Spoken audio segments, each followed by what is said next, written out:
आप सबको करवा चौथ की बहुत बहुत मुबारकबाद।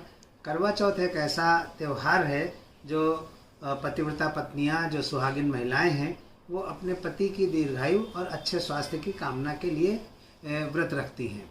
ये निर्जला व्रत होता है। रात्रि के चौथे प्रहर के बाद न तो पानी पिया जाता है, न कुछ खाया जाता है। ये कठिन व्रत है और महिलाएं ही इस व्रत को रख सकती हैं। अगर पुरुषों को इस व्रत को रखने को कहा जाए तो शायद उन्हें बहुत मुश्किल पड़ेगा। कुछ पुरुष भी अब ये व्रत रखने लगे हैं।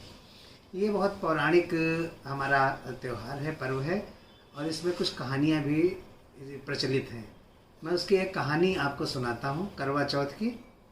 आप लोग सुनिए और लोगों को इस कहानी से परिचित भी कराइए। क्या था, एक गांव में 7 भाई और एक बहन रहते थे।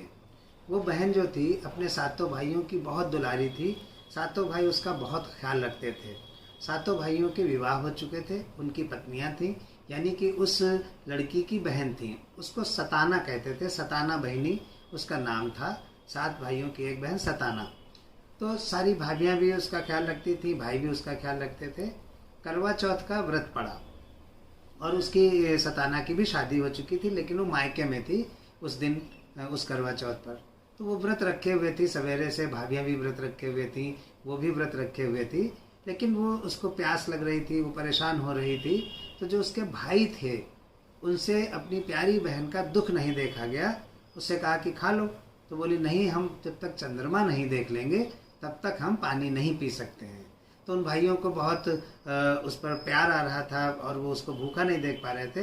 तो भाइयों ने क्या किया कि एक गोल चलनी के अंदर एक दिया जलाया और दूर ले जाकर के पेड़ पर उसको रख दिया और अपनी बहन से कहा कि देखो चंद्रमा निकल आया, तुम चंद्रमा को अर्घ्य दे करके और तुम खाना खा लो।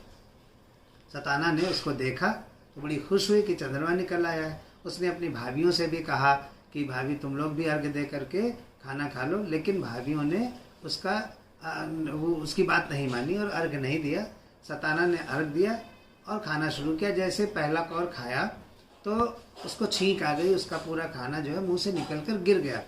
फिर जब उसने दूसरा कौर उठा के खाना चाहा तो देखा उस कौर में बाल है, तो उस कौर को भी नहीं खाया। और जैसे ही तीसरा कौर खाया तब तक खबर आई कि सताना के पति की मृत्यु हो गई है। अब हाहाकार मच गया। भाभियों ने उसकी बात नहीं मानी थी। भाभियों ने अर्घ्य दे करके जब चंद्रमा निकला तब उन्होंने भोजन किया। तो उनके सातों भाई सताना के वो तो सुरक्षित रह गए। अब सताना को जब ये पता चला कि हमारे भाइयों ने हमारे प्यार में ऐसा किया है, तो उन्होंने अपने पति का जो शव था उसको अंतिम संस्कार नहीं करने दिया। सताना ने उस शव को पूरे 1 साल तक रखा और उस शव के ऊपर जो घास फूस उगाती थी उसको वो साफ करती रहती थी, इकट्ठा करती रहती थी। और जब अगले वर्ष करवा पड़ा तो उन्होंने व्रत रखा और व्रत रखने के बाद निर्जला व्रत रखा। जब चंद्रमा निकला तो उन्होंने अर्घ्य दे करके सताना ने भोजन किया। तो चंद्रदेव प्रसन्न हुए, गणेश भगवान प्रसन्न हुए और उन्होंने उसके पति को जो है जीवित कर दिया। जैसे सताना के दिन वापस आए, ऐसे ही सभी के दिन अच्छे रहें।